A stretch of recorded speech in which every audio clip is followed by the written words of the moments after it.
Oke, udah kelihatan ya Bapak Ibu ya. Sudah. Sudah, Oke. Prof. Ya, Kelihatan, Prof. baik. Jadi untuk 20 sampai 30 menit pertama ya hari ini kita coba mencari langkah pertama topik penelitian dulu. Kita gunakan dua cara ya Bapak Ibu ya. Pertama dengan melalui Google Scholar, yang kedua dengan menggunakan ChatGPT. Bapak Ibu tentu masih ingat kalau kita menggunakan Google Scholar, kita masuk ke Google Scholar, kemudian kita masukkan keyword yang kita inginkan. Kita awali keywordnya itu dengan frasa emerging issues in apa, tergantung pada topik besar Bapak dan Ibu sekalian. Misalkan kalau dari saya green purchase atau sustainably purchase. Kalau dari Bapak dan Ibu sekalian silakan dipilih sesuai dengan ininya. Nggak apa-apa, nggak harus mengerucut dulu. Topik besar pun nggak apa-apa. Ya. Kemudian nanti tahunnya dibatasi tahun terbitnya sejak 2020 supaya hasil yang kita dapat itu betul-betul artikel-artikel yang masih kekinian, yang masih mutakhir. Nah, kalau sudah ya Bapak Ibu baca sampai halaman kelima untuk mengidentifikasi jika ada judul yang menarik. Tapi kalau ternyata sudah 5 pages ya, sudah 5 halaman, Bapak Ibu baca-baca kok judulnya nggak ada yang menarik, Bapak dan Ibu nanti baca salah satu artikel systematic review, ya, kemudian baca bagian future research direction-nya. Nah, ini langkah pertama kita. Saya coba praktekkan dulu sebentar ya.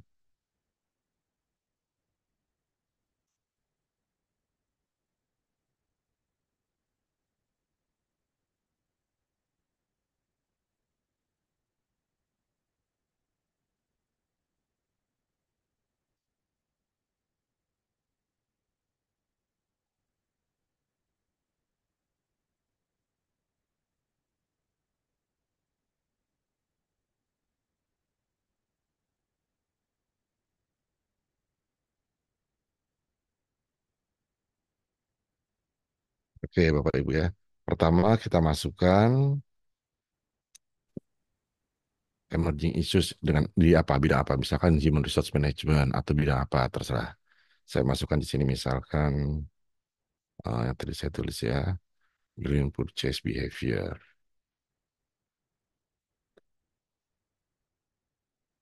Oke. Nah, kemudian yang berikutnya di bagian kiri ini kita pilih waktunya ya. Kita batasi yang diterbitkannya mulai dari 2020 saja. Jadi 2019 ke bawah tidak akan kita tampilkan. Nah, setelah itu kita baca judulnya aja dulu. Kita baca judulnya, ada nggak yang menurut kita bisa eh, kita explore lebih jauh.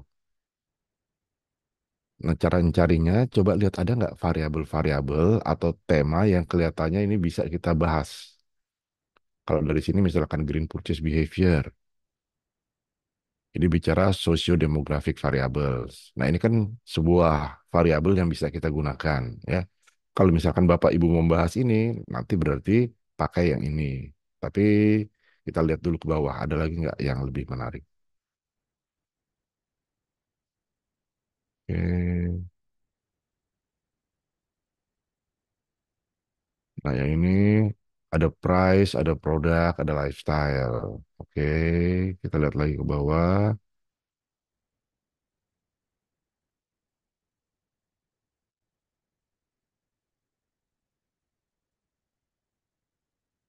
Wah, ini menarik buat saya nih. Ada teori baru nih, teori of green purchase behavior, TGPB misalkan.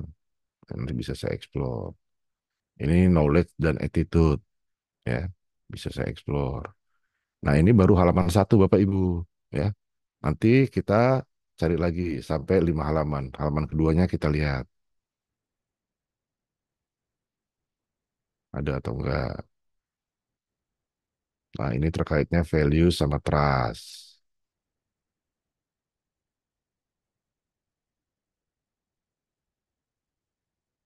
Oke. Terus ya Bapak Ibu ya, ini sampai halaman kelima kita cek. Kita cek ada yang menarik atau tidak.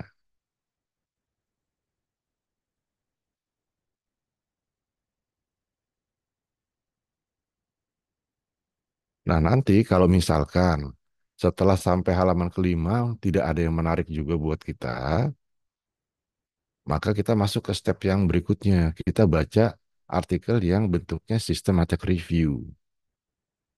Cari aja yang belakang artikelnya itu ada kata reviewnya. Misalkan ini, a synthesis, review, and agenda. Atau yang ini, insight from a systematic review. Atau yang ini, a literature review. Ya, jadi namanya bisa macam-macam ya. Kalau kita bicara tentang artikel yang bentuknya systematic review, dia bisa disebut sebagai bibliometric review, atau disebut literature review, atau disebut sebagai systematic review, atau hanya review saja. Nah ini.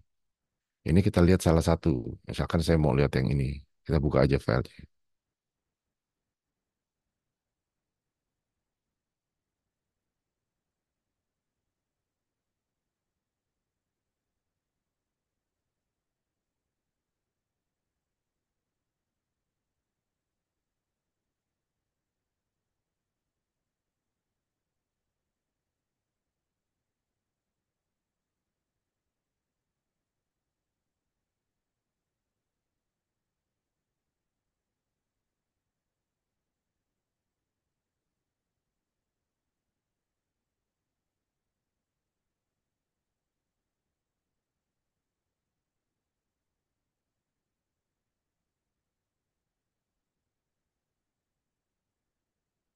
Setelah dibuka nanti dapat ini. Nah, kita nggak perlu baca semuanya dulu ya Bapak Ibu ya. Kita cukup lihat ke bagian belakangnya aja. Bagian analisisnya.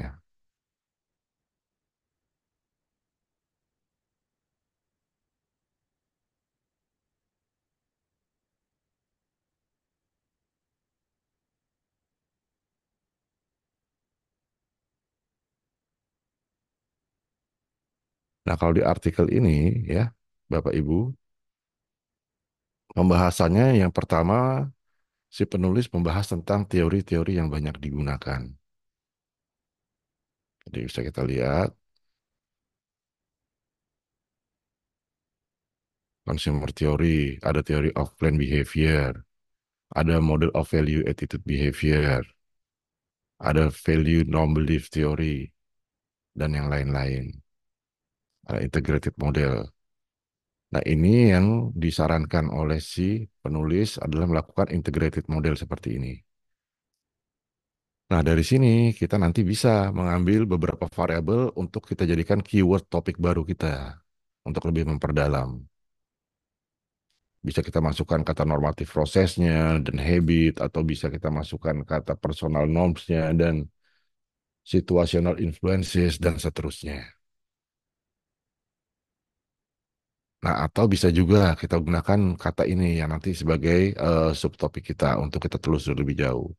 Internal and external factors of green consumption behavior, misalkan.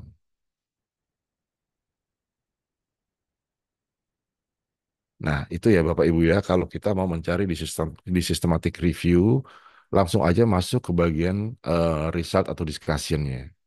Nanti di situ Bapak dan Ibu akan ketemu berbagai keyword-keyword ya, entah itu bentuknya teori, entah itu bentuknya variabel, entah itu bentuknya konteks, silakan dipilih aja.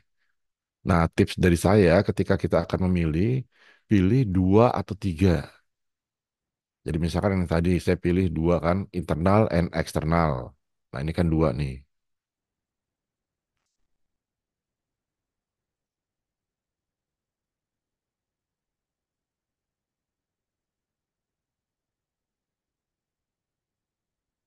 Atau kalau mau tiga, saya pilih kata ini individual factors, product attributes, and social influences in green marketing purchase, misalkan.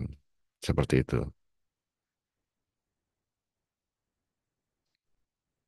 Nah, kalau udah ketemu ya keyword baru kita itu, ya keyword yang lebih mengerucut, maka kemudian keyword tersebut kita masukkan lagi ke Google Scholar.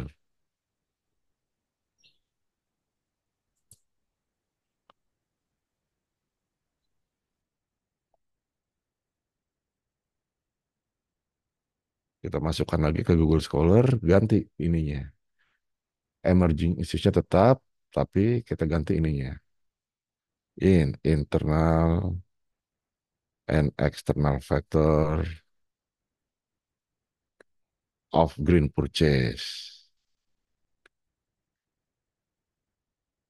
Kita run lagi.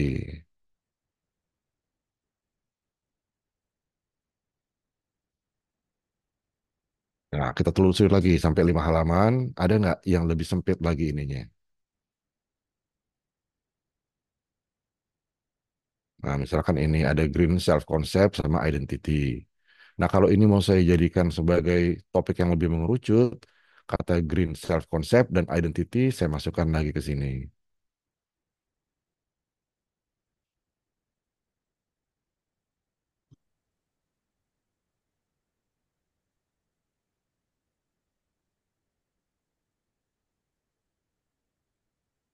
Nah, begitu ya Bapak Ibu ya. Diteruskan sebanyak 3 sampai 5 kali. Minimal 3, paling banyak 5 kali. Nah, nanti outputnya adalah saya minta dari Bapak dan Ibu melalui proses ini menemukan 5 topik potensial. Menemukan 5 topik potensial yang sesuai dengan bidang ilmu dan minat Bapak dan Ibu. Begitu ya. Ini yang pertama, kita menggunakan Google Scholar.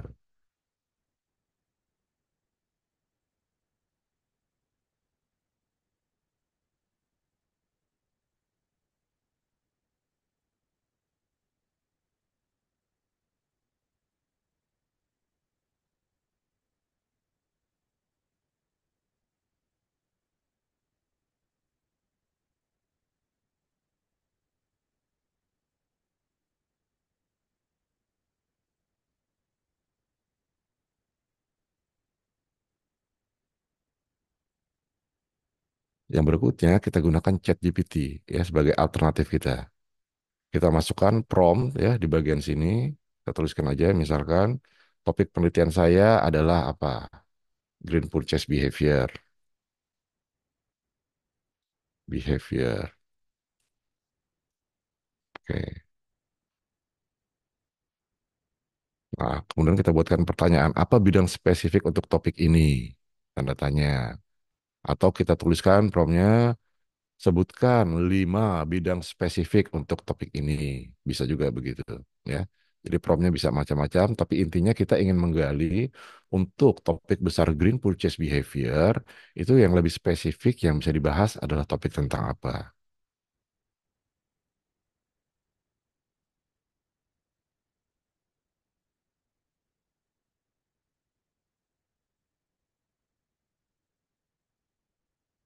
Nah, nanti ChatGPT akan memberikan gambaran topik-topik yang ini. Kalau sudah ada, pilih satu kayak dengan sama dengan Google Scholar tadi, pilih misalkan satu ini kita masukkan lagi promptnya. Topik saya adalah ini. Jadi ini kita copy,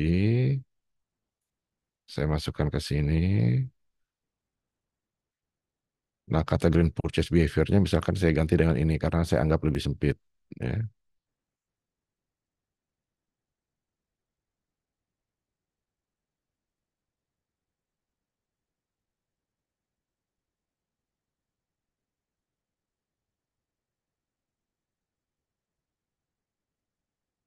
Nah, nanti akan diberikan ide oleh ChatGPT topik-topik yang lebih mengerucut, misalkan terkait dengan branding and corporate image atau tentang sustainable fashion dan seterusnya dan seterusnya.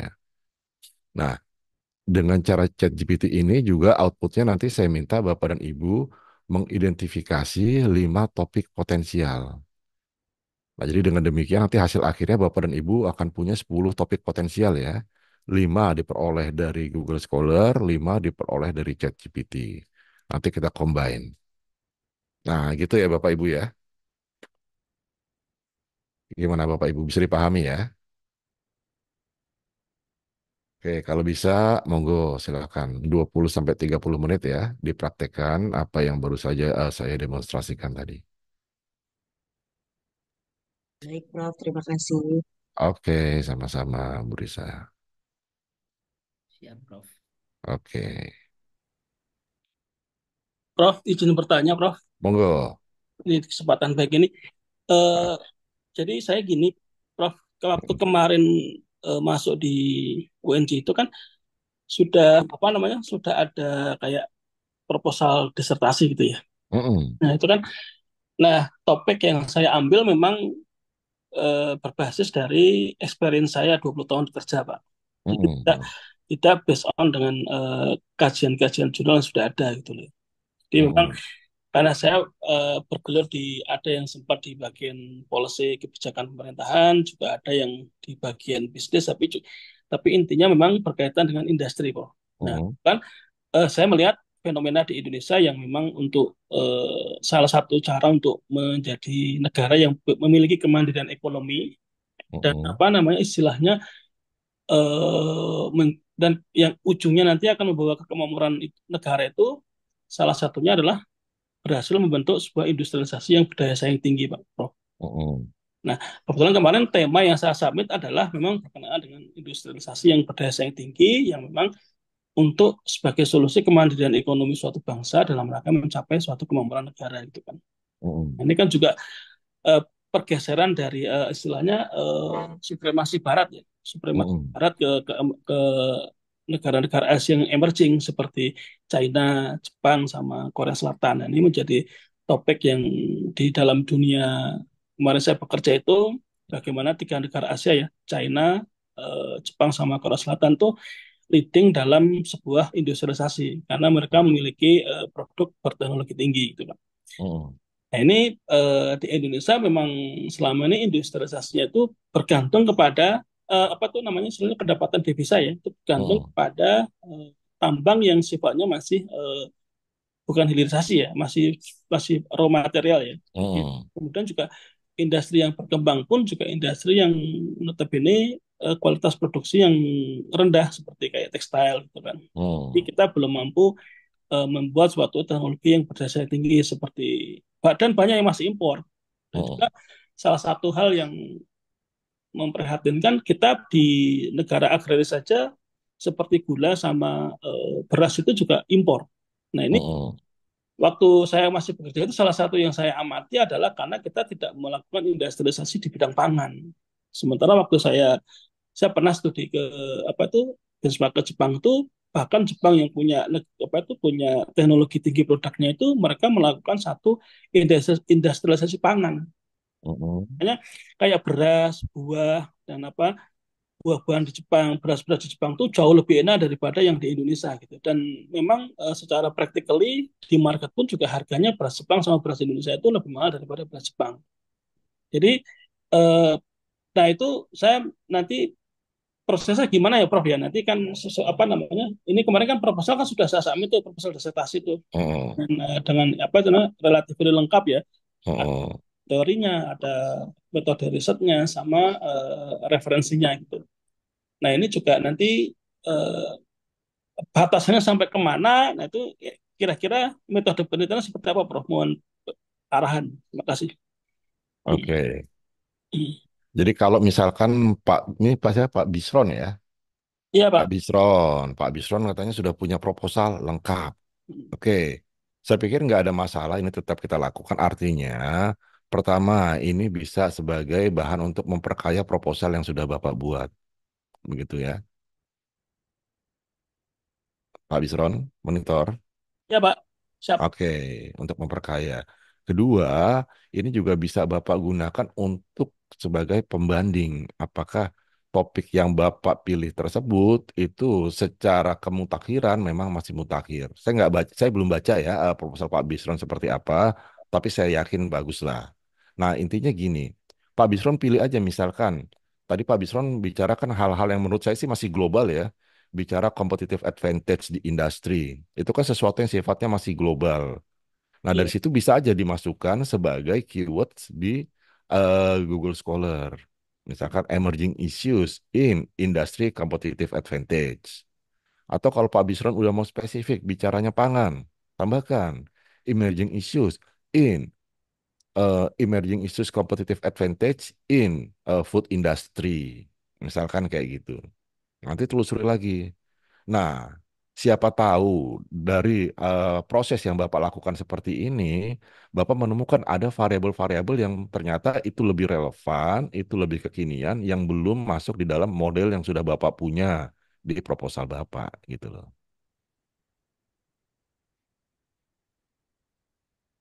Begitu ya Pak Bisron ya?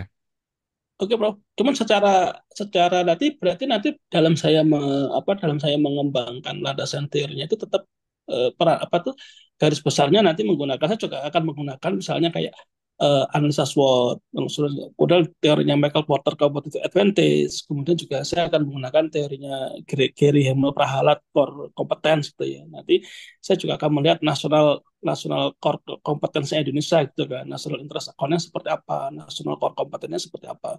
Kemudian juga competitive advantage-nya si Michael Porter juga saya gunakan sih, Prof. Ya, cuman Oke. yang nanti eh, apa namanya yang nanti saya kalau apa namanya kalau nanti ada waktu saya pengen apa itu diskusi offline ya dengan Prof ya. Boleh, Karena boleh. saya juga ada keterbatasan menentukan hipotesanya nih, Prof.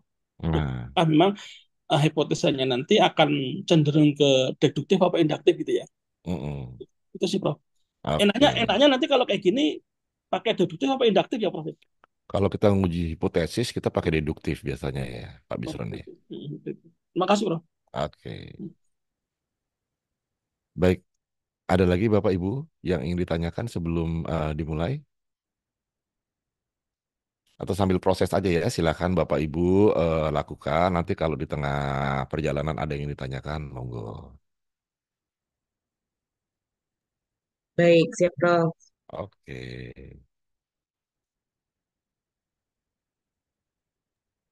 Kalau ini saya searching nih, Prof. Juga yang kemarin Google Scholar nih, barusan ini juga Oh ya, lebih ada kayak path of industrialization ini saya ketemu juga ada oke.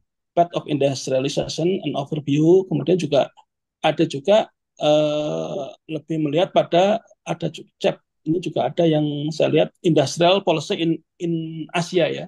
Mm, Jadi di artikel ini bagaimana dia melihat sama seperti yang itu Jepang sama Korea Selatan dan China ya. Tapi memang kalau Jepang, China sama Korea Selatan itu lebih kepada dia hipotesanya apakah ketiga negara itu menjadi leading country atau follow the market gitu kan. Itu hipotesanya. Jadi di artikel ini sudah mengerucut pada satu hipotesa apakah ketiga negara itu dia menjadi leader atau follow the market gitu kan. Ya, oke. di artikelnya juga dibahas berapa hal memang kayak teknologi itu mereka cenderung follow the market gitu kan. Karena memang eh, untuk yang produk berteknologi tinggi itu lebih kepada apa itu kiblatnya lebih masih Amerika sama Eropa ya, Jerman gitu kan. Kemudian juga kalau laptop, komputer, iPhone itu juga masih iPhone ya, masih apa Microsoft nah itu hipotesanya sudah menurut seperti itu gitu. Itu yang baru dua sih yang saya temukan, Prof. Sama path of Oke. industrialisasi tadi. Mm. Monggo dilanjutkan lagi kalau gitu, Pak. Oke, Sampai Prof. ketemu 5 topik ya.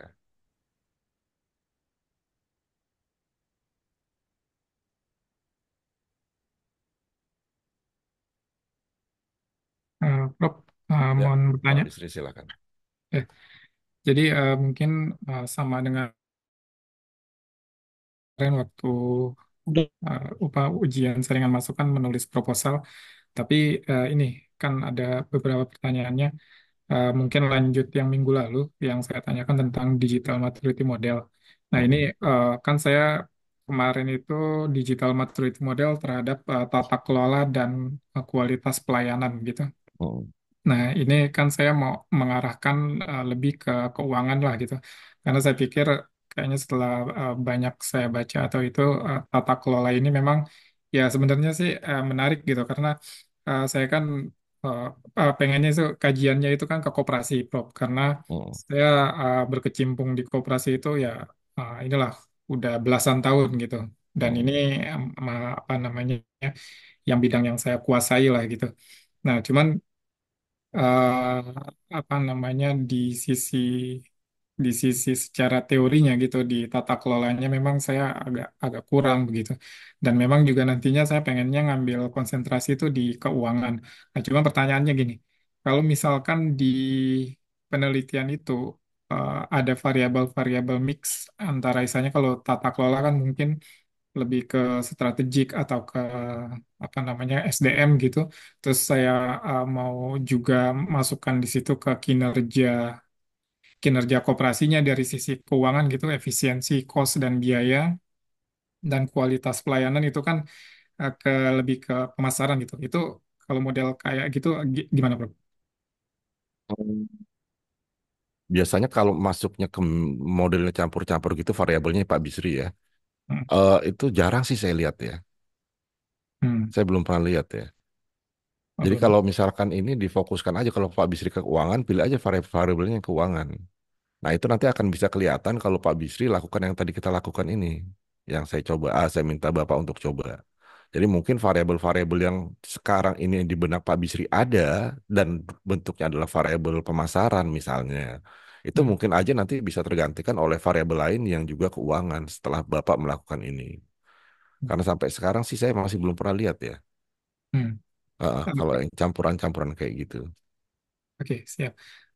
Ini, Prof, karena ya, mungkin ini, kalau untuk yang variabelnya keuangan sih memang saya ini pernah apa adalah penelitian-penelitian yang basisnya di Indonesia itu, cuman ya ini apa namanya ya terlalu sederhana lah gitu ininya apa variabelnya gitu, Hmm, cuman rasio atau apa gitu seperti hmm, itu. Sedangkan kalau saya melihat itu kan sebenarnya ini juga masalah rasio atau apa mungkin terkait juga dengan tata kelola gitu. Nah, hmm. nah, apa namanya yang mungkin kayak gitu Oke. atau Kalau mungkin tata kelola kan masih bisa ya masuk ke finance ya, walaupun lebih banyak ya lebih beratnya ke akuntansi sebetulnya ya. Kalau kita bicara ya, apa corporate governance itu kan lebih ke akuntansi ya. Tetapi di hmm, finance juga saya lihat beberapa masih pakai sih variabel yang terkait dengan tata kelola ya Pak. masih bisa ya bro Kalau tata kelola masih tata bisa. kelola. Ah, ah. Oke. Ya, itu kalau yang saya dapat sih kemarin gitu. Jadi yang makanya saya angkat proposalnya itu di Indonesia ini untuk yang variabel digital maturity model ini memang belum kayaknya sampai terakhir saya cari itu dan tadi juga barusan saya udah sempat ke Google Scholar gitu Hmm, apa digital maturity model di koperasi di Indonesia belum ada lah gitu. Judulnya cuman mereka transformasi digital digital yang seperti apa gitu. hmm, Yang model-model kayak gitu baru kelihatan yang tulisan-tulisan yang ada untuk hmm. kasus di Indonesia seperti itu. Ah, Dan ini makanya menarik saya pengen angkat itu di apa di penelitian saya sih. Nah, tadi juga saya sudah coba juga di ChatGPT juga. Sarannya sih memang untuk yang di bidang keuangan itu salah satunya memang untuk yang keuangannya di operasional efisiensi member. Nah, ini yang member satisfaction and growth ini terkait dengan ini, terkait dengan tata kelola ini kebetulan juga hmm, competitive hmm. advantage gitu. Ah, Mungkin itu, Bro. oke, oke. Siap Pak Bisri. Silahkan dilanjut dulu ya Pak ya. Ya, siap. Oke.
Mungkin Prof boleh nanya.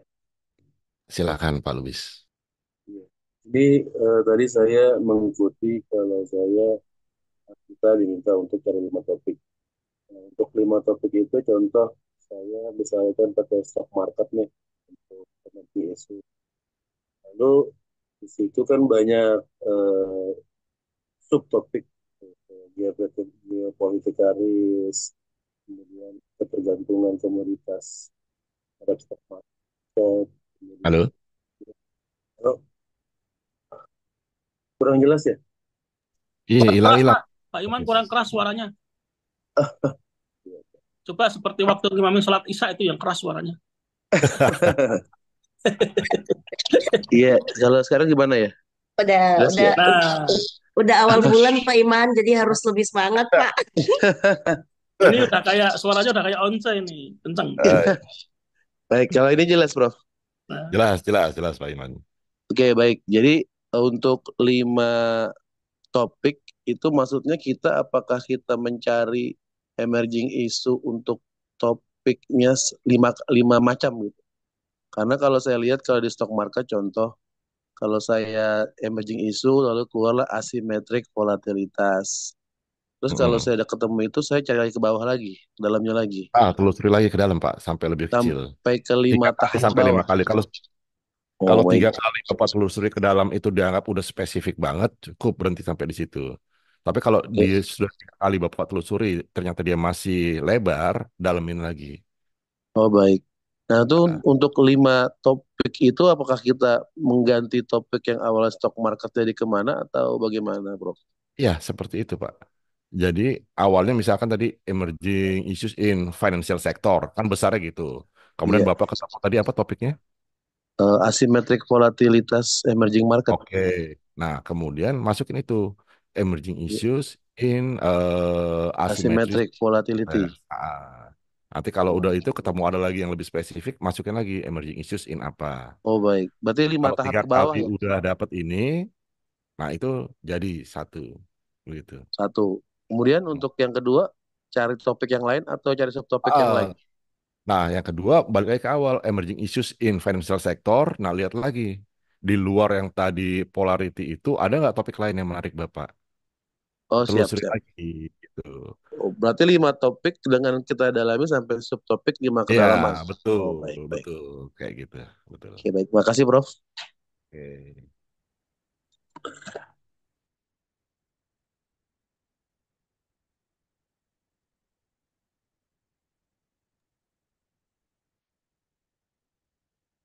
Prof, Monggo Pak B.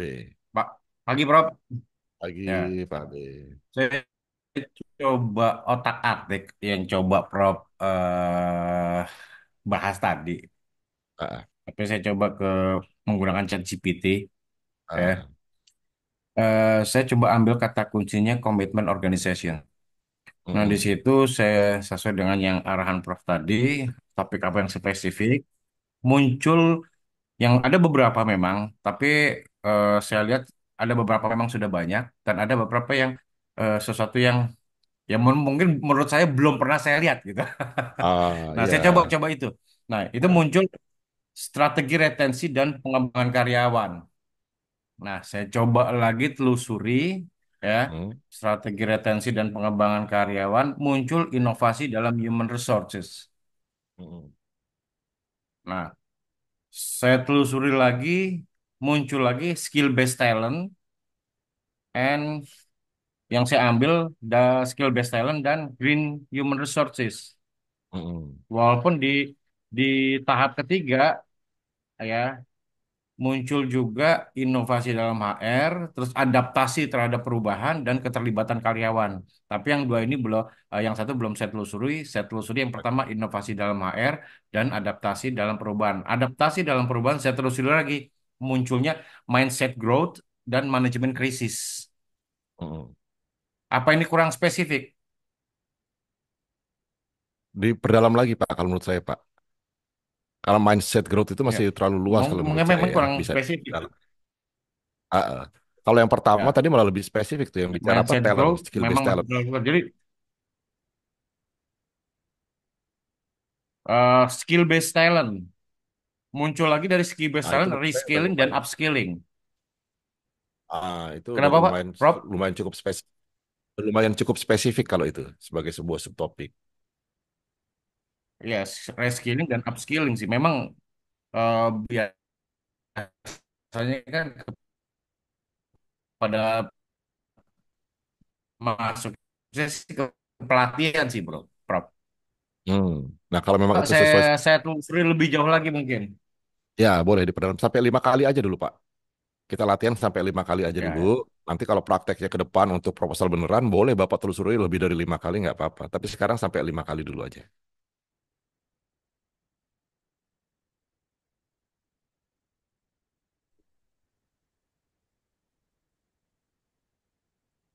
Masih di mute, Pak B.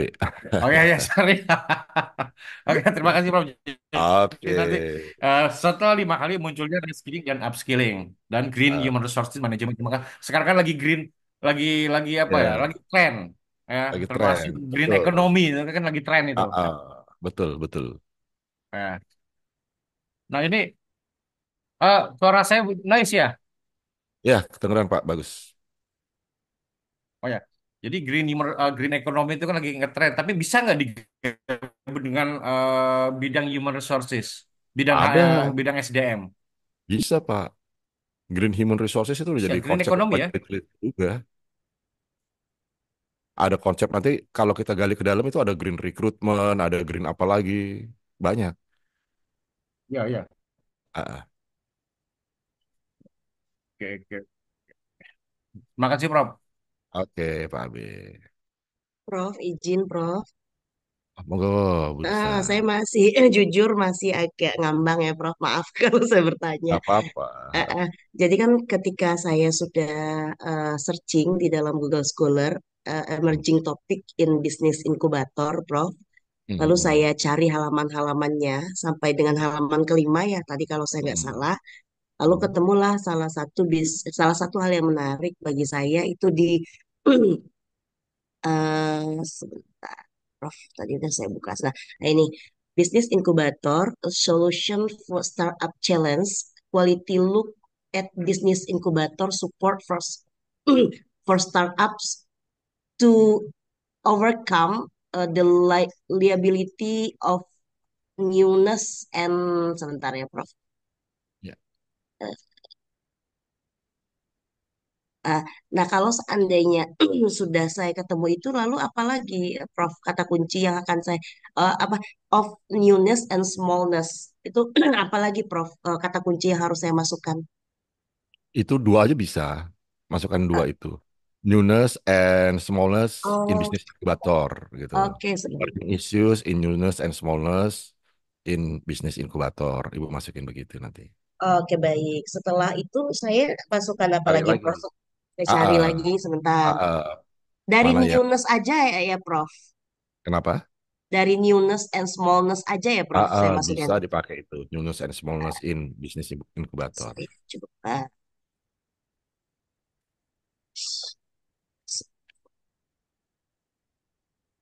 Nah, hmm,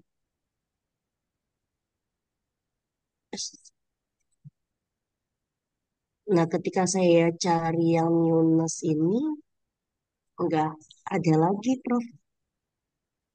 Kata Maksudnya? kunci, kan saya cari lagi nih di Google Scholar, Hmm. enggak ada lagi judul yang terkait dengan ini, Prof. Maksudnya? Kan saya tadi kan kata kuncinya ada newness and smallness ya, Prof. Ah, Nah, lalu saya masukin lagi kan di Google Scholar, ah, ah. newness and smallness in business incubator. Lalu saya searching judul-judul jurnal yang terkait dengan itu. Tapi nggak ada yang kata kuncinya keluar ya yang newness and smallness ini. Di judulnya. Di judulnya. Nah itu maksud saya kemungkinan dia kalau di judul nggak keluar tapi berarti kita harus baca yang model systematic reviewnya, Ibu. Oh, yang tadi ada apa di belakangnya ya, Prof ya, yang ada. Yang ada kata reviewnya. Mungkin di dalam Oh, artikelnya dia kelihatan. oke, baik, baik, baik, baik, baik. Baik, Prof. Terima kasih, Prof. Oke, Ya. sama-sama.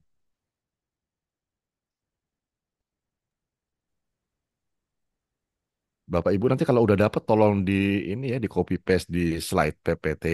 Nanti kita coba lihat bareng-bareng ya. Bapak Ibu yang sudah nanti bisa mempresentasikan hasil pencarian.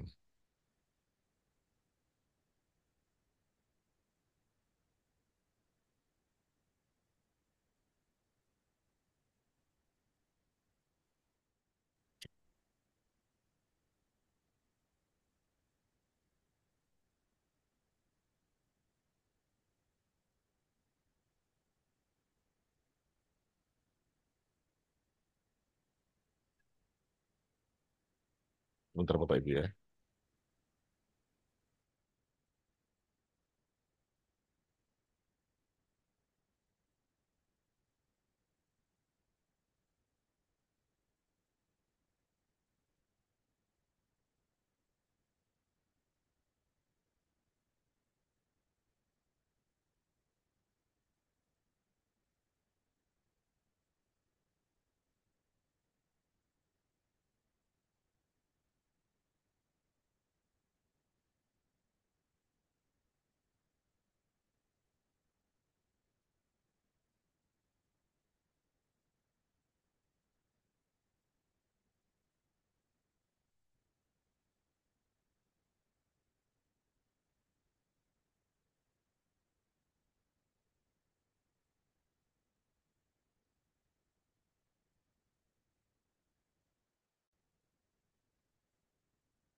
Prof, izin tanya, Prof.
Sudah selesai belum, Bapak Ibu? Belum, Prof. Oh, belum. Oke.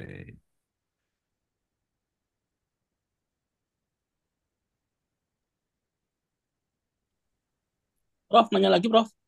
Boleh, boleh. Eh, Monggo, Pak Bisma. eh, itu kalau nanti di penelitian saya itu berarti nanti saya perlu kayak bikin proxy gitu ya. Misalnya untuk mengukur suatu kemakmuran negara itu tetap proxy-nya seperti kayak GDP, GNP atau international income-nya gitu ya. Oh, betul, betul. Ya. Ya, nanti akan jadi variabelnya, Pak. Oh, oke. Oke. Terima kasih, Prof. Oke.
Prof, Ya, silakan Ibu. saya boleh present sedikit. Oh, oke, boleh silakan Bu Fisma. Tapi eh, apa namanya belum sempurna banget, nggak apa-apa ya, Prof. Nggak apa-apa, nggak apa-apa. Saya izin share. Monggo.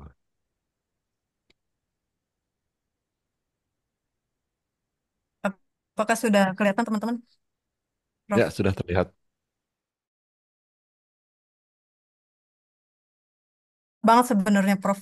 Cuman saya coba Oke. untuk menguraikan apa yang ada di kepala saya. Pertama, saya ucapkan Assalamualaikum warahmatullahi wabarakatuh, teman-teman. Ini ada Waalaikumsalam. sedikit presentasi dari saya yang saya angkat mengenai strategi pemasaran digital menggunakan storytelling terhadap emosi konsumen dan pembeli. Saya nggak tahu apakah ini sudah termasuk dalam salah satu subtopik atau bagaimana ya, Prof. Cuman hanya menyampaikan ide dan gagasan aja sih sebenarnya, Prof. Studi kasus yang Oke. saya ambil itu dari toko saya, dari toko emas Gerai LM namanya. Saya dengan Fismayatni Holifah. Kemudian untuk latar belakang kenapa saya ambil untuk presentasi ini karena pertama dalam dunia pemasaran modern, yaitu di industri perhiasan seperti toko emas, menciptakan koneksi emosional dengan konsumen kunci untuk meningkatkan penjualan. Yang saya tekankan di sini untuk latar belakangnya adalah bagaimana caranya kita untuk mengedepankan atau mempromosikan bukan hanya secara offline tetapi juga secara online penjualan emas tersebut, penjualan yang menjadi titik poinnya yaitu bagaimana meningkatkan nilai ataupun meningkatkan penjualan terhadap barang yang kami perjualbelikan. Kemudian yang akan saya grab di sini adalah Gen Z, kemudian juga ibu-ibu dengan seusia saya yaitu 30-an, 35 tahun ke atas. Saya menggunakan media yaitu storytelling, di mana storytelling itu saya menggunakan beberapa media media seperti Instagram, kemudian juga status WhatsApp dan lain sebagainya sebagai strategi pemasaran yang saya ciptakan. Sehingga pada dasarnya tujuan saya dan tim dari Gerak LM sendiri adalah mempengaruhi emosi pembeli dan akhirnya mempengaruhi keputusan pembeli untuk membeli perhiasan ataupun berinvestasi perhiasannya di toko emas Gerai LM seperti itu.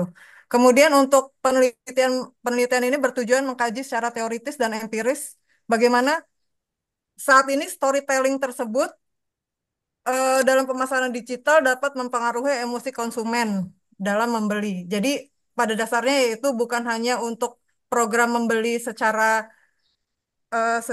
offline, tetapi juga kita menjual secara online.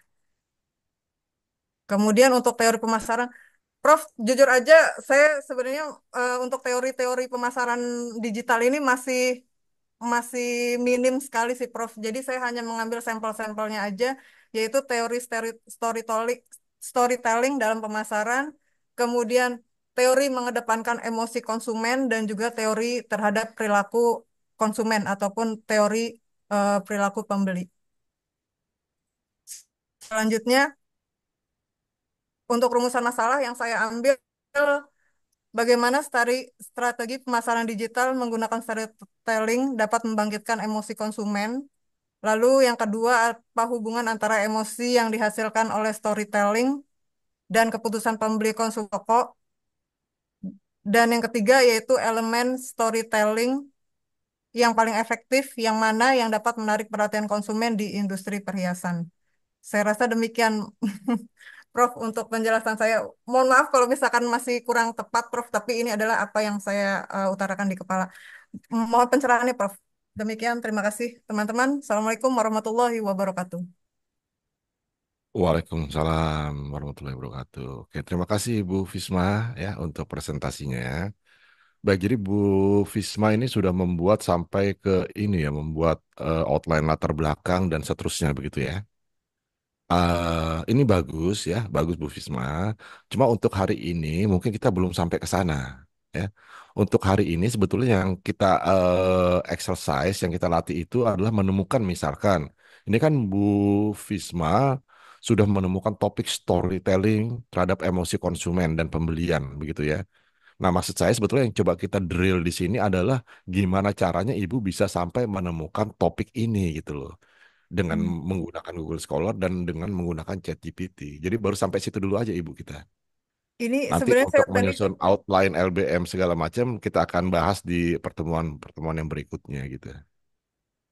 izin Prof. Ini sebenarnya saya Hmm. tadi udah pakai Google Scholar sih, Prof, sama Hmm. ChatGPT. Ah, ah. Nah itu tampilkan 5 Bu. Maksud saya tadi kan outputnya itu adalah 5 topik potensial. Karena sesuai dengan bahasan kita sebelumnya, mungkin saja ada topik yang buat kita menarik, tapi ketika mau dilaksanakan dia nggak attainable karena misalkan kesulitan dalam hal responden, kesulitan dalam hal apa, sehingga kalau kita punya alternatif-alternatif, ketika alternatif satu kita mentok, kita bisa beralih ke alternatif dua.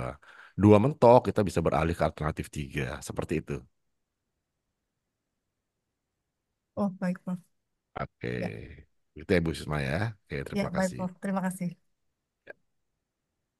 Monggo, ada lagi Pak Bisri mungkin atau Pak Lubis atau Pak Abe Prof, mau saya coba? coba memunculkan lima Oke. lima step tadi Ya. dalam bentuk, tapi dalam bentuk ini ya, Prof, ya Word, Word ya, Prof. Ah, boleh, Watch juga nggak Jadi biar apa-apa. kelihatan. Ya. Sebentar. Karena yang paling mudah. Seperti ini, Prof. Oke. Jadi saya coba kata kunci tadi karena saya sedang belajar komitmen organisasi, ya. Mm, Ini menarik juga bagi saya. Saya coba dua kata kunci setelah komitmen organisasi muncul, banyak sih yang muncul, Prof. ya. Jadi saya coba ambil dua, Mm, inovasi dalam human resources dan adaptasi terhadap perubahan. Nah, inovasi dalam human resources ini saya coba ambil dua lagi, yang selanjutnya adalah skill based talent dan green human resources. mm, Saya telusuri lagi dari skill based talent itu muncul reskilling dan upskilling. Saya mm, telusuri lagi muncul skill gap analysis. Ini sih masih mm, masih belum apa namanya belum banyak saya temuin sih skill gap analisisnya. Yang kedua green human resources muncul lagi green performance management. Kalau udah mm. green kayaknya semuanya akan masuk ke green green semua ya, Prof ya. Betul, ya. Terus masuk ke green job. Nah, green Mm, job ini kan sesuatu yang belum banyak diteliti. Saya coba cari ininya paling hanya beberapa itu. mm, Apa namanya eh jurnalnya. Nah, yang kedua dari komitmen organisasi, saya yang keduanya adalah adaptasi terhadap perubahan. Saya coba telusuri lagi, saya coba ambil mindset growth ya dan manajemen krisis. Nah, mm, dari mindset growth itu muncul resilience atau mm, ketangguhan ini mm, dan emotional intelligence. Sepertinya mm. dua ini saling berhubungan. Oke. Tapi kan emotional intelligence sih kan emotional intelligence itu kan apa ya variabel yang sudah banyak ya, Prof. Ya. Kalau saya tuh tadi banyak sekali emosional terjadi, Mm, terutama di masalah di bidang-bidang psikologi dan pendidikan tadi saya coba cek. mm, Ya, tapi kalau resiliensi memang masih jarang sekali. Ya, ini mm. memang belum saya telusuri lebih jauh, mudah-mudahan dapat. Apakah modelnya seperti ini, Prof?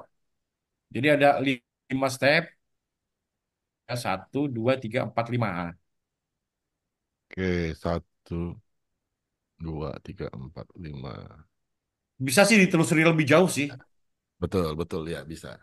Ya, kurang lebih seperti ini ya Pak Abe ya dan Bapak Ibu sekalian. Jadi masukkan kata awalnya emerging issues in organizational commitment misalkan nanti muncul ada banyak. Nah, Ya, Bapak Ibu pertama telusuri satu, misalkan inovasi dalam HR.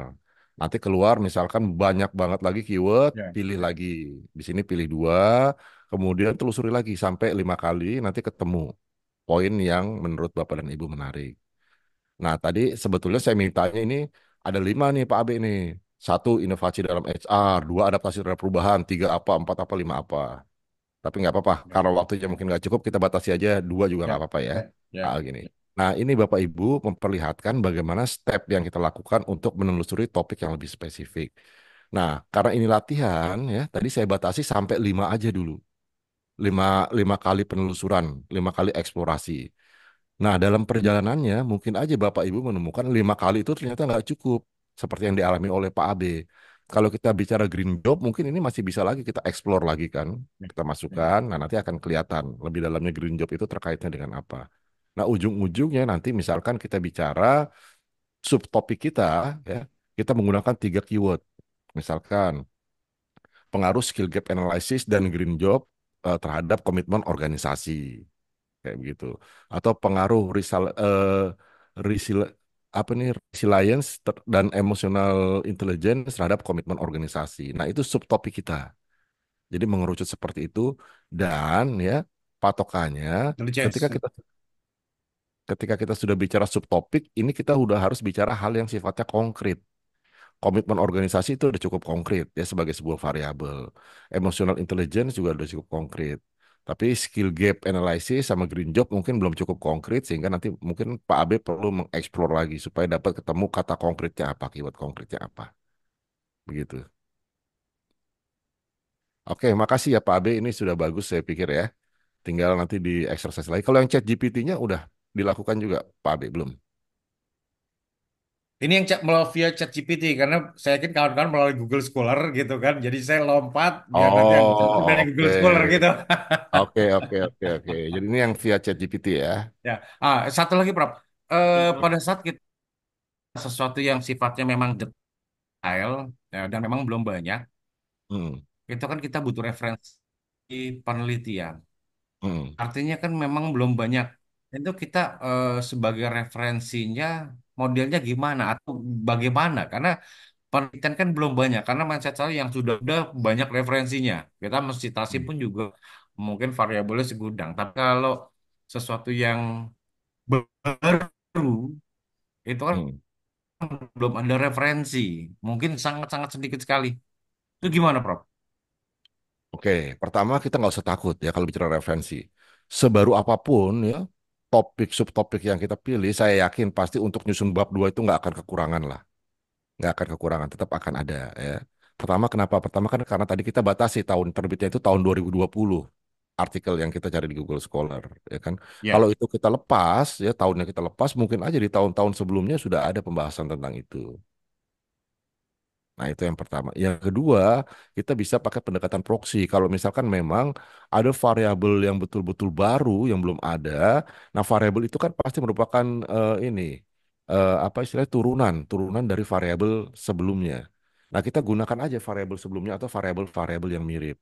Kayak misalkan contoh gampangnya, kalau Bapak dan Ibu familiar dengan apa namanya variabel PBC di dalam teori offline behavior ya, perceived behavioral control misalkan. Itu kan sebuah variabel yang ada di dalam teori offline behavior yang baru dikembangkan tahun 91 kalau saya nggak salah. Nah, ketika ada peneliti-peneliti yang ingin mengkaji variabel tersebut, yang ingin menggunakan teori tersebut, kan belum banyak literaturnya. Karena dia baru terbit tahun 91 teorinya. Si peneliti ini melakukan penelitian tahun 92. Oke. Nah, berarti kan literaturnya masih belum banyak. Nah, tetapi nggak usah takut karena kita bisa menggunakan proxy. Misalkan apa? PBC itu kan sebuah variabel baru, tetapi dia diturunkan dari variabel yang sudah ada sebelumnya. Misalkan kalau kita merefer ke Bandura, ada variabel yang namanya self-efikasi, ya kan efikasi diri. Nah, itu konsepnya nggak jauh berbeda dengan PBC. Ya. Nah, itu bisa kita gunakan sebagai proxy untuk menggambarkan atau menguraikan si variabel perceived behavior control itu di kajian pustaka kita. Gitu Pak Abe. Jadi tinggal kita tarik benang merahnya ke atas, ini Gitu ya. variabel diturunkan dari apa, itu bisa kita gunakan sebagai proxy. Walaupun dia sebagai indikator dari sebuah variabel ya. Iya, Jadi kita jadikan misalnya sebuah variabel seperti itu ya, Prof ya. betul. Itu jadikan Oke, oke. proxy aja. Terima kasih, Prof. Tapi satu satu kata yang masuk ke saya tadi, sebaru apapun ya, Mm. untuk apa namanya sebaru apapun apa variabel itu pasti ada jalan nih untuk menyusun Pasti bab ada 2 ya. jalan, betul. Nggak usah takut, Pak. Ya, itu motivator banget itu. Iya. Oke, monggo. Yang berikutnya. Cukup. Ya, Ya, ya. silakan. Saya Prof. Ya, monggo. Ya, Pak ini Faif ya. share screen. Oke. Ya, Sudah ya, Prof ya, kelihatan ya. Oke, kelihatan ya. Ya, tadi saya coba menelusuri terkait Hmm, dengan bahasan kita sesuai dengan arahan dari Prof. Jadi yang saya tulis adalah temanya adalah happiness at work. Oke. Jadi saya ketik di Google Scholar itu emerging issues in happiness at work. Kemudian saya lihat dari page 1 sampai dengan page 5 ada Hmm, beberapa hal yang menarik. Kemudian saya screenshot. Salah hmm, satunya adalah ini mengembangkan suatu measure pengukuran tentang hmm, happiness itu sendiri. hmm. Kemudian saya buka ternyata nggak bisa. Akhirnya saya copy di UE-nya di SCI Hub. Di Hub ternyata Oke. bisa kebuka. Ah, Sempat-sempat saya lihat juga. Nah, kemudian isinya salah satunya ada happiness at work dimension. Di sana ada measurement-nya, alat pengukurannya, ada beberapa construct-nya, ada job satisfaction, ada organizational commitment, juga ada engagement. Ini satu satu satu hal ya tentang pengukuran. Dan berikutnya saya juga menemukan yaitu U-shape of happiness. Nah, ini juga menarik karena ini oke. istilah baru Hmm, U-shape of happiness. Ternyata setelah saya buka kembali ini apa namanya papernya nggak bisa juga pakai SC Hub ternyata bisa. Saya coba hmm, buka di sana. Nah, ternyata ini di saya juga baru tahu nih ada konsep seperti ini berdasarkan penelitian ini ternyata memang U-shape artinya untuk yang young dan old adult itu ternyata lebih bahagia daripada yang middle age adult hmm. gitu berdasarkan Oke. penelitian ini. Jadi ini juga menarik. Nanti bisa dikaitkan dengan happiness at work dengan workforce angkatan kerja yang mana angkatan kerja ada yang young, ada yang middle age, ada juga yang old gitu. Apakah nanti bisa disinergikan? Berikutnya ini contoh apa namanya beberapa artikel dengan U-shape Hmm, happiness. Saya cek lagi ada juga sustainable happiness. Yang ketiga oke. sustainable happiness. Sempat saya telusuri juga, cuman belum sampai ke artikel-artikelnya yang tadi. Intinya, Prof, dari beberapa yang sudah saya buka, ada beberapa topik spesifik yang saya coba grab gitu. Yang pertama adalah use of happiness. Kemudian ada juga happiness engineering. Tadi saya menemukan ada Hmm, happiness engineering, ada paper tentang happiness engineering terkait dengan kurikulum di India ini penelitiannya ini. Tadi saya lihat, cuman nggak saya tampilkan di sini. Ada juga sustainable happiness, ada juga happiness trap. Tadi saya sempat baca, ada happiness management dan measuring happiness. oke. Itu untuk yang lewat Google Scholar. Kemudian lewat ChatGPT, eh, saya coba tanya sesuai dengan arahan dari Prof. Itu ada job crafting di sana, bagaimana karyawan itu proaktif membentuk ulang peran mereka di tempat kerja untuk logical safety, meaningful work, dan lain-lain. Ini yang dari ChatGPT. Kira-kira itu Prof yang saya lakukan. Mohon arahannya apakah perlu dikoreksi bagian mana yang harus saya pertajam lagi, Prof. Terima kasih. Oke. Baik. Makasih banyak Pak Faif ya untuk presentasinya. Jadi pertama yang dilakukan Pak Faif ini sudah on the right track ya. Nggak apa-apa, jangan ditutup dulu Pak Faif. Presentasinya boleh ditampilkan lagi Pak Faif. Oh iya, maaf. Siap, siap, siap. Siap, siap, Prof. Oke. Ya. Nah jadi yang dilakukan Pak, coba boleh kelihatan ke atas dulu Pak. Dari yang paling atas. Siap. Oke, jadi langkah pertamanya sudah oke ya Pak Faiz ya. Emerging issues in happiness at work, kemudian cari mana yang kira-kira menarik. Kemudian kan tadi Pak Faiz menemukan ada U-shape ya. Salah satunya, boleh slide berikutnya Pak.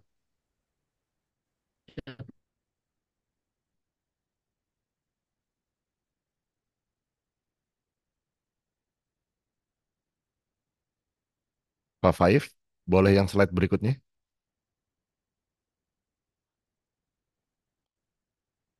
Itu kayaknya freeze, Prof. Oh, nge-freeze ya.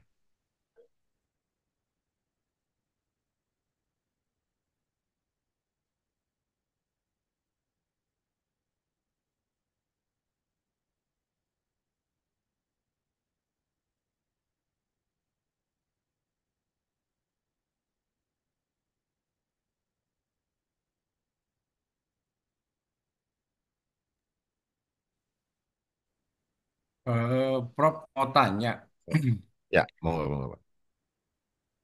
eh, yang biasa dilakukan UNJ ini dalam Hmm, penelitian, apakah terkait dengan besarnya populasi, besarnya lokasi terkait dengan wilayah misalnya, ya kalau di wilayah itu kan ada beberapa perusahaan dan lain sebagainya, atau sebuah perusahaan yang cukup besar yang karyawan cukup untuk standar sampel, misalnya di UNJ misalnya 200 atau 250 responden misal dari total populasi misalnya 400 atau 500. Ini sebetulnya kita mencari lokasi penelitian ini yang seperti apa nih, Prof? oke. Yang biasanya Saya tampung dilakukan dulu ya, oleh Pak B. UNJ. Nah, oke, saya tampung dulu ya, Pak B, sebentar ya. Ini Ya, tampaknya Pak ya, Five udah muncul lagi nih. Pak Five, Ya, oke, maaf monitor. tadi terlempar. oke. Ya, Pak Five, mau. Tadi kan masukin keywordnya ini ya, happiness at work, terus ketemu misalkan yang U-shape ya, Pak ya. Ya, betul, Prof. Oke, kita masuk coba yang slide keduanya. Ya, Oke, ini salah satunya measure, ya. kemudian yang Yang berikutnya. berikutnya U-shape yang ini, Prof. Ya, ini, Prof. Hmm. Nah, jadi ketika Kecil. misalkan Pak Faiz sudah menemukan nih U-shape. Nah, U-shape ini dijadikan lagi sebagai ini Pak, sebagai keyword. Jadi emerging issues in U-shape. Oke, udah masuk, Ya, ketemu. Nanti dapat yang mana? Yang Bapak baca terus. Age and subjective ya. Nah, ya, yang kedua nih, betul. Tadi kan Bapak bicara tentang cohort ya. Tentang cohort ternyata yang generasi muda dan generasi senior itu cenderung lebih bahagia ketimbang yang generasi di tengah ini ya, yang middle ya. ya, betul. Nah, oke. Nah, itu sudah bisa tuh menjadi topik tuh karena kita udah lihat dari 3 kali eksplorasi ketemu ya. Ketemu salah satu ini utamanya adalah masalah kohort ya kan. Kita bicara kohort antar generasi, generasi muda, generasi tengah sama generasi senior ternyata berbeda-beda. Ya, Nah, ini bisa dijadikan sebagai sebuah topik. Langkahnya udah benar ya, jadi Pak Faif ya. Nah, ya. ini baru satu nih. Kemudian nanti masuk ke topik kedua, misalkan yang bicara apa? Happiness yang dikaitkan dengan apa tadi? Tadi ada, sebentar, Prof. Selain dengan Sustainable, U-shape, sustainability. dengan sustainable happiness. Oke, ketemu yang mana yang Bapak masukin terus? Nah, ini belum sempat lebih dalam, Prof. Ya. Ya. Jadi Bapak Ada udah, happiness, oh, udah, happiness engineering nih, Prof. Yang di bawah nih, Prof. oke, Happiness engineering ya. yang saya ini tanda merah ini. Oke, jadi penulisan berikutnya masuk ke happiness engineering. Nah, Ya. 1 kali lagi dicoba ya sampai 3 kali. Nanti ketemunya Oke. apa dari happiness Ya, ya. engineering. Nah, untuk topik berikutnya begitu juga. Oke, udah bagus ya Pak Five ya ini ya. Yang Siap. ChatGPT juga sudah muncul topik yang cukup spesifiknya ya. Ada ini. Nah, nah sekarang Bapak dan Ibu lihat ya, dengan 2 metode yang kita lakukan, kita udah punya 10 topik potensial yang bisa kita pakai. Ya kan? Tinggal kita lihat mana yang paling menarik buat kita, kemudian mana yang paling available untuk dilakukan. Nah, itu langkahnya ya. Jadi Pak Faif, terima kasih yang Pak Faif lakukan sudah oke banget ya. Jadi Bapak dan Ibu bisa melihat apa yang dilakukan Pak Faif ini sebagai model lah untuk menelusuri topik-topik yang ingin Bapak dan Ibu kaji. Begitu ya. Oke, terima kasih Siap, Pak Faif. siap, Prof. Nanya, Prof, satu, Prof. Monggo. Ketika menelusuri itu, tadi saya ada sempat masuk ke tema-tema yang menurut saya itu sangat psikologis gitu ya. Maksudnya masuk Hmm, ke bidang hmm, psikologi banget, keluar dari hmm, bidang manajemen, karena hmm, mungkin di dalam proses pencarian ini tidak saya batasi gitu. Itu bagaimana hmm. membatasi di dalam keyword supaya kita tidak larinya ke, karena yang saya buka akhirnya tadi jurnal-jurnal psikologi, apa American Oke, Psychological Association, yang itu psikologi oke. banget gitu, Pak. Iya, iya, iya, Bagaimana iya, paham. membatasinya, Prof? Oke, boleh balik ke paling atas lagi, Pak. Siap. Nah, di sini kalau kita membatasi emerging issues in happiness at work in human resource management. Oh, tambahin itunya sehingga nanti fokusnya akan lebih ke HRM, ke SDM kayak begitu, Pak siap, Faif Prof. ya. Ya, makasih, Prof. Emang kalau kita bicara Google Scholar, ini pasti kita bicara tentang skill kita dalam membuat keyword, ya. Kalau kita mainin di ChatGPT, itu terkait dengan skill kita dalam membangun prompt, ya, menuliskan instruksi yang kita inginkan. Nah itu, ini dengan seringnya latihan, pasti nanti kita akan lebih fasih nih, menulis apa istilahnya keyword sama prompt, begitu ya, Pak Faif ya. Ya, Prof. Oke, Makasih, Prof. Saya ya stop sama. share. Ya, izin Prof. Sampai Monggo, sini. Pak Sri. Ya.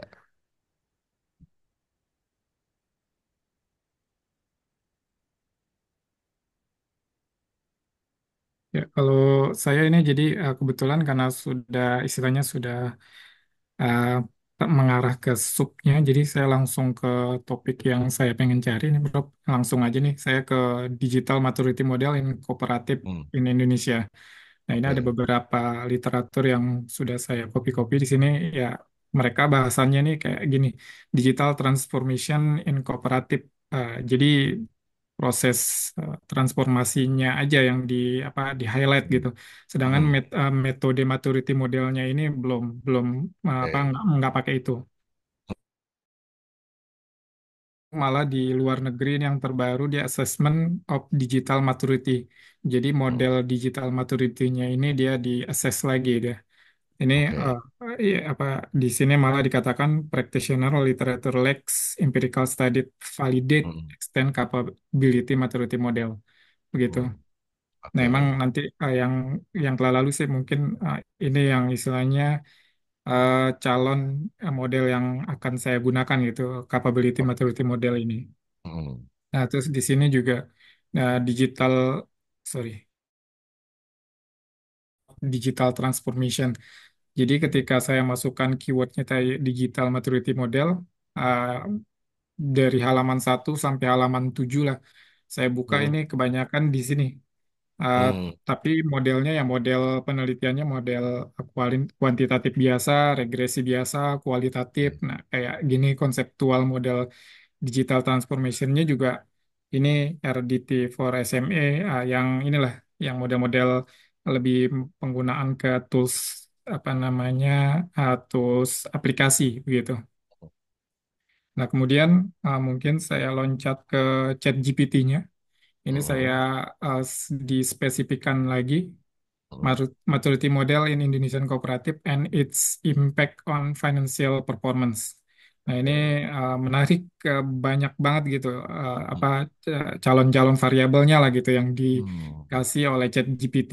Ini kayak hmm, digital capabilities revenue growth, hmm, cost efficiency, financial reporting, transparency, terus key financial metric, impact on member equity, capital agriculture cooperative. Ini yang kesemuanya sih uh, dari 7 halaman di Google Scholar tadi.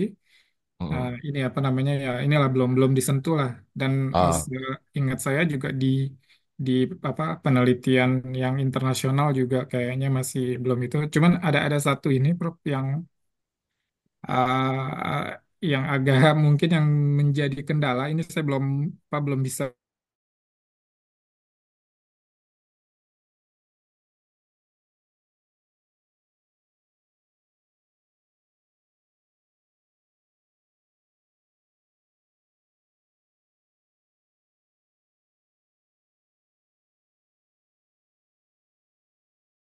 apa digital maturity modelnya sih mungkin nggak sampai ke sana tapi belum lihat isinya.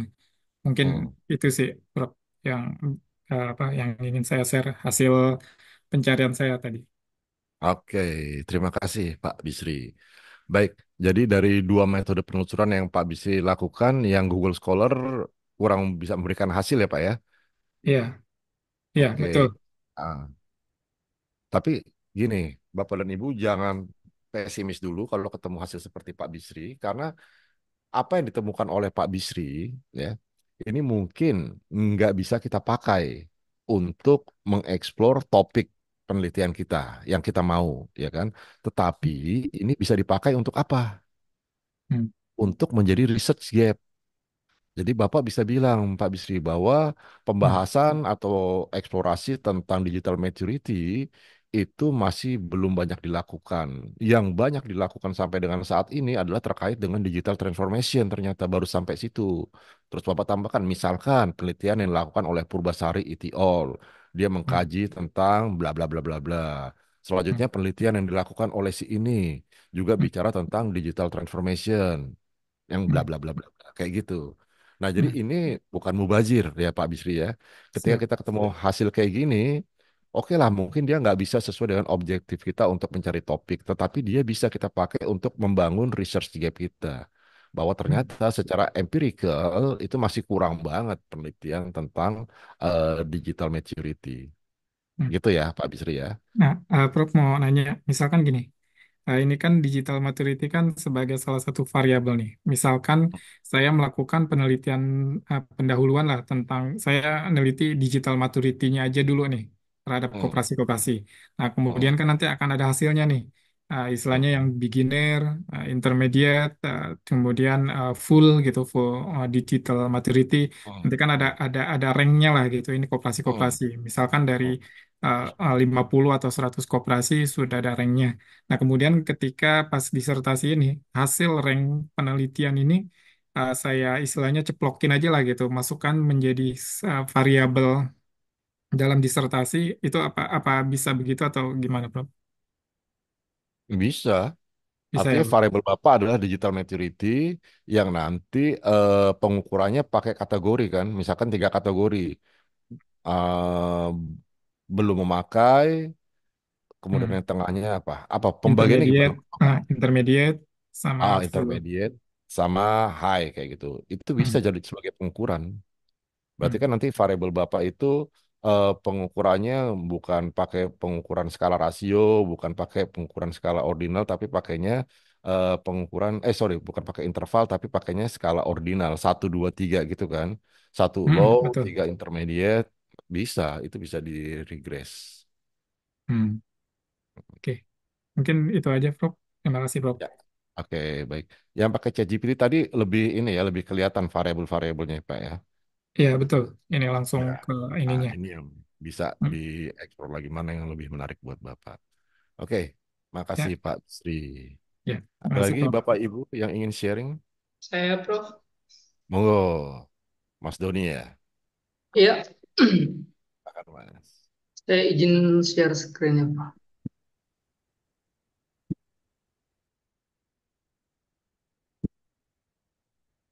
Izin apa sudah kelihatan ya, Pak? Belum, masih proses.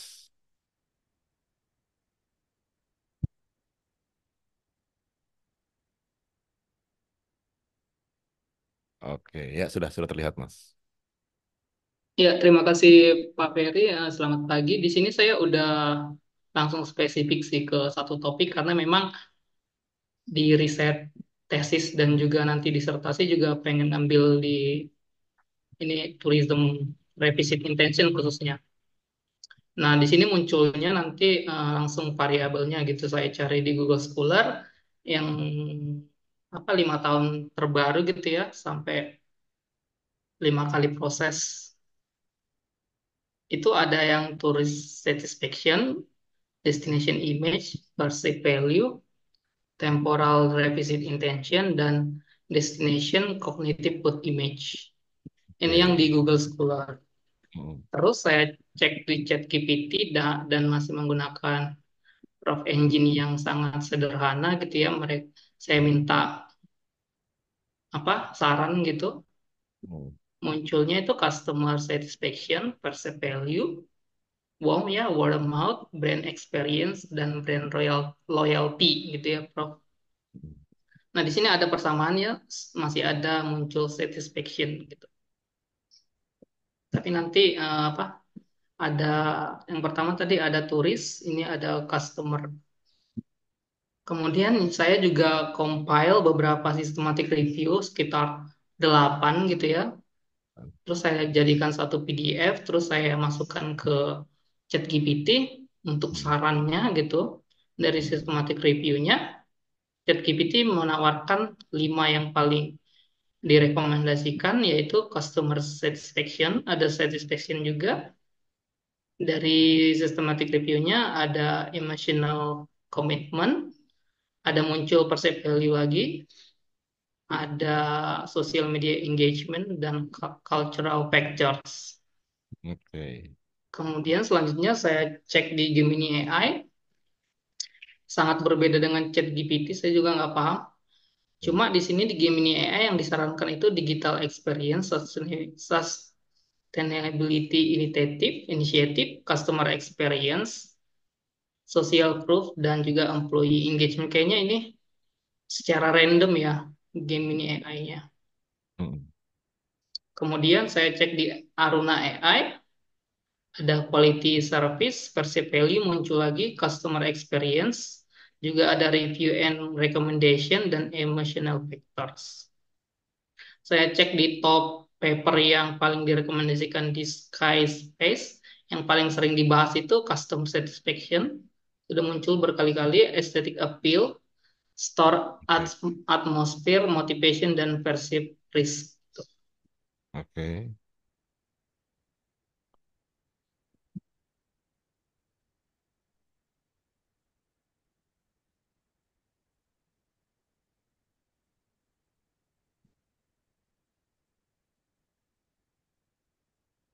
Mas Doni suaranya hilang? Ya, udah selesai, bro. Oh, udah. Oke, oke, oke. Baik. Jadi bagus ya yang sudah dilakukan oleh Mas Doni. Jadi ini udah output akhirnya ya Mas ya dari tadi 5 kali eksplorasi segala macam ya. Iya, saya pilih revisit intention gitu. Oke. Ya, baik Bapak Ibu. Jadi yang dilakukan oleh Mas Doni sudah oke ya. Hanya ini aja Mas Doni, kalau kita bicara topik, kalau yang dimunculkan oleh Mas Doni ini kan adalah variabel-variabelnya langsung ya. Iya, Oke, variabel jadi akhir kalau pilihan. topik itu biasanya kita kaitkan tuh antara revisit intentionnya dengan tourist satisfaction. Jadi misalkan bahasanya itu kalau kita bicara topik atau subtopik adalah the role of tourist satisfaction on revisit intention atau Hmm, the role of destination image on tourist revisit intention. Nah, itu bahasa kalau kita bicara tentang topik. Jadi kita oke. mengkaitkan sebuah variabel dengan variabel lainnya. Tapi ini udah oke ya Mas Doni. Nah kemudian Bapak Ibu, ini memang ini ya kelebihan Mas Doni ini sebagai generasi muda familiar banget sama AI ya. Jadi saya lihat tadi tidak cuma menggunakan ChatGPT ya Bapak Ibu juga bisa menggunakan AI yang lain-lain. Seperti tadi, monggo Mas Doni boleh diperlihatkan lagi. Ada pakai Gemini AI, ada pakai Aruna AI, ada pakai SciSpace, ya. Nah, jadi banyak banget ya tools-tools berbasis AI ini yang bisa Bapak Ibu gunakan ya. Ada Perplexity juga, ada Elicit juga, macam-macam. Nah, tinggal bagaimana Bapak dan Ibu mengeksplor ini semua. Nah, beruntung banget di kelas ini kita punya Mas Doni nih yang usianya masih muda banget ya kan. Jadi sangat familiar. Jadi Bapak Ibu karena kita ini teman sekelas, teman satu perjuangan, monggo jangan sungkan-sungkan kalau mau diskusi di antara Bapak dan Ibu sekalian ya.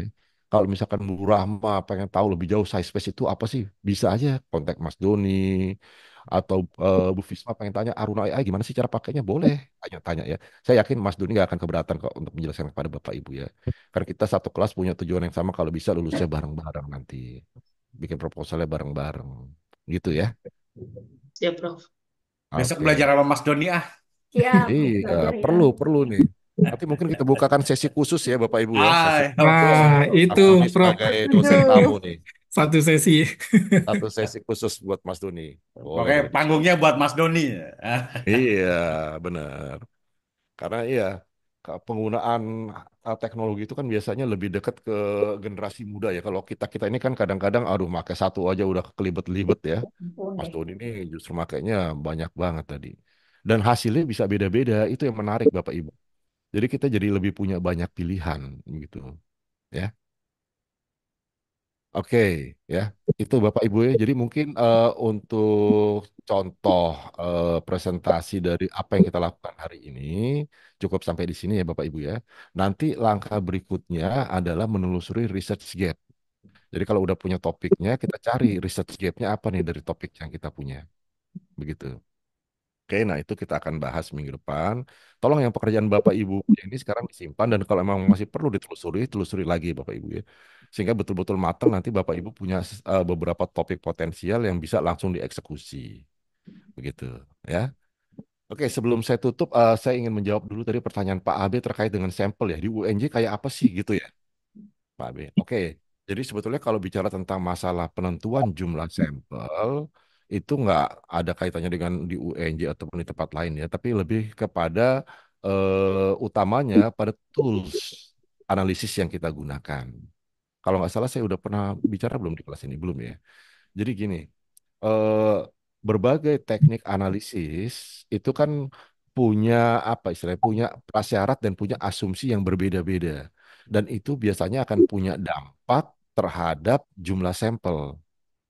Jadi contoh paling gampangnya, karena penelitian saya lebih banyak pakai SEM, saya bicara SEM dulu ya, Bapak Ibu ya. Kalau kita pakai structural equation model, dia adalah sebuah teknik analisis yang kelebihannya itu bisa digunakan untuk menganalisis model yang sangat kompleks. Jadi kalau kita pakai regresi biasa, itu kan satu variabel terikat, variabel bebasnya sebanyak-banyaknya, terserah Bapak Ibu. Tapi kuncinya keterbatasannya cuma satu variabel terikatnya. Tapi kalau kita pakai SEM, kita bisa menganalisis variabel terikat lebih satu, kita bisa memasukkan juga variabel mediasi lebih dari satu, bisa kita masukkan juga variabel moderasi lebih dari satu, dan semuanya bisa dianalisis secara simultan. Itu kelebihannya. Tetapi kelebihan ini harus didukung oleh prasyarat, yaitu apa? Jumlah sampel. Jadi SEM itu adalah salah satu teknik analisis yang mensyaratkan jumlah sampel besar. Ya. Kalau kita mau bicara kasarannya besarnya berapa, kisarannya 300 sampai 500. Tetapi kalau kita mau bicara spesifik ya, kita bisa mengacu misalkan pada apa istilah rule of thumb yang dikemukakan oleh Hare yang menyatakan jumlah responden itu adalah, aduh saya lupa berapa, nanti saya kasih ini deh. Ada, jumlah respondennya itu minimal berapa ada. Kemudian nanti dia akan terkait juga dengan masalah jumlah indikator. Ya. Nah jadi itu. Jadi kalau kita bicara jumlah sampelnya nih harusnya berapa nih? Nah, itu kaitannya bukan dengan UNJ atau perguruan tinggi lain, tapi kepada teknik analisis yang kita gunakan. Dan yang harus kita pahami, ketika kita menggunakan sampel, berarti kan kita ingin menggunakan sampel itu sebagai bagian dari populasi untuk mengestimasi, menganalisis populasi. Sehingga hukum dasarnya semakin besar itu akan semakin bagus. Karena akan semakin mendekati populasi. Sehingga apa? Sehingga dari jauh-jauh hari saya kasih apa? Masukan untuk Bapak Ibu, misalkan nih, misalkan nanti Bapak Ibu ketemu ada satu rule of thumb yang disampaikan tahu oleh siapa, misalkan batasan minimum sampelnya 200. Batasan minimumnya 200. Nah, Bapak Ibu usahakan jangan ambil batasan minimum, ya. Lebihkan, jangan gunakan batasan minimum. Karena seperti yang saya bilang, hukum dasarnya semakin besar akan semakin bagus. Dan banyak penelitian menyatakan kalau sampel kita terlalu kecil, itu nanti akan punya dampak terhadap bias hasil uji hipotesis kita. Kalau Bapak Ibu mau iseng-iseng nyoba silakan, tetapi banyak penelitian yang sudah menyatakan misalkan H1 terdapat pengaruh X berpengaruh terhadap Y, misalkan gitu ya. Nah, ketika sampel kita cuma 100 dengan ketika sampel kita 500 itu hasilnya bisa beda. Ketika sampel 100 mungkin hipotesis kita ditolak, tapi ketika 500 mungkin diterima. Nah, ini yang disebut sebagai bias ya, sampel bias. Jadi semakin besar itu akan semakin bagus karena mendekati karakteristik populasi kita. Begitu ya, Pak Abe ya, terkait dengan jumlah. Kemudian terkait dengan konteks, misalkan apa cukup satu perusahaan atau banyak perusahaan. Ini yang kemarin kita bahas juga pernah, ya kan? Kalau teman-teman di marketing, di finance, ya, ini sudah sangat terbiasa tidak menggunakan opsi satu perusahaan. Kalau marketing biasanya kan bicaranya consumer behavior, konsumennya dari mana-mana, bukan cuma dari satu perguruan tinggi misalkan. Bukan dari satu perguruan tinggi diambil mahasiswanya itu kita anggap sebagai konsumen. Enggak. Kita bicara hal yang generik, konsumennya itu dari beragam latar belakang. Demikian juga dari teman-teman di finance. Ya, saya yakin sudah sangat terbiasa dengan menggunakan industri. Misalkan sampelnya adalah sekian puluh perusahaan dari industri manufaktur. Nah, udah terbiasa lah dengan hal-hal yang sifatnya seperti ini. Tetapi memang kalau saya perhatikan untuk yang SDM ini yang saya lihat masih mainnya di satu perusahaan, ya. Padahal, oke, itu nggak salah. Itu nggak salah dalam arti apa? Kalau kita bicara applied research, apa yang Bapak Ibu lakukan ini itu akan punya manfaat praktis yang besar banget buat perusahaan. Karena kan solusinya spesifik solusi si perusahaan tersebut. Ya kan? Masalahnya adalah masalah si perusahaan, sehingga solusi yang Bapak dan Ibu tawarkan spesifik memang tailored untuk perusahaan tadi. Tetapi yang ingin saya ingatkan sekali lagi, karena kita jenjangnya ini adalah S3, ya, maka kontribusi yang diharapkan dari hasil penelitian kita sebetulnya lebih jauh dari hal yang sifatnya praktikal, tapi punya kontribusi terhadap body of knowledge. Nah, kalau kontribusinya terhadap body of knowledge, maka usahakan ya dalam mengambil sampelnya itu beragam, jangan dari satu perusahaan. Karena kan ini nanti akan diimplementasikan oleh penelitian lain dalam konteks yang berbeda-beda. Sehingga kalau kita sudah membuat keragaman ketika mengambil sampel, hasil kita ya sedikit banyak sudah ada aspek atau unsur generalisasinya. Tapi kalau Bapak Ibu cuma mengambil PTX, PTX ini kan punya karakteristik unik yang beda dengan YZ dan seterusnya. Sehingga aspek atau unsur generalisasinya itu cenderung sangat terbatas banget. Dia hanya bisa berlaku di PTX tadi. Nah itu ya Pak Abe ya, terkait dengan konteks objek penelitian. Yang saya lihat kalau di UNJ memang kayak gitu. Kalau di finance sama marketing itu sudah terbiasa main hal yang sifatnya generik ya. Tetapi kalau di SDM mainnya masih di spesifik perusahaan. Dan kalau spesifik perusahaan, menurut saya itu masuknya ke kategori applied research, bukan basic atau fundamental research. Gitu ya Pak Abe, mudah-mudahan bisa menjawab ya. Nah, tapi ini pandangan saya ya Bapak Ibu ya. Nanti Bapak dan Ibu tentu akan konsultasi lebih intens dengan pembimbing masing-masing kan. Nah, itu yang harus menjadi acuan Bapak Ibu. Kalau saya kan sini hanya memberikan insight aja, masukan atau wawasan aja. Menurut persepsi subjektif saya. Begitu. Monggo Bapak Ibu ada lagi yang ingin ditanyakan?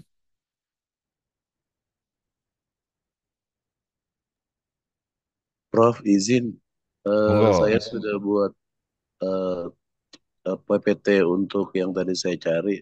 Nanti mungkin saya Oke. kirim by WA aja kali ya, Japri. Oh, oke boleh. Ya, baik. Dijapri ke saya boleh, ke teman-temannya juga sekalian Pak Lubis, biar teman-temannya belajar ya. Saya pikir masih butuh penilaian lebih dari profesor. Oke, kalau begitu. Siap, siap, siap. Baik, Bapak Ibu, kalau begitu, ya karena saya ada kelas lagi habis ini, kita sudahi dulu ya diskusi kita pada hari ini terkait dengan penyelenggaraan Kalau topik. kita, Prof, Kenapa? kalau kita bicara metodologi kayaknya kurang waktunya, Prof. Iya, nggak cukup-cukup ya, tapi jangan takut, masih ada beberapa Benar. pertemuan kan ini.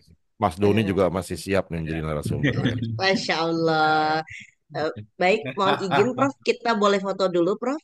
Oh, monggo, monggo, Oke, monggo. baik. Bapak Ibu, silakan dibukakan kameranya. Mas Ridho, oke. Kak Naiman, Naiman, Weko, oke. Ntar, Pak Hermansyah, sebentar ya. Satu, dua, tiga. Oke, sekali lagi Bapak Ibu, sebentar.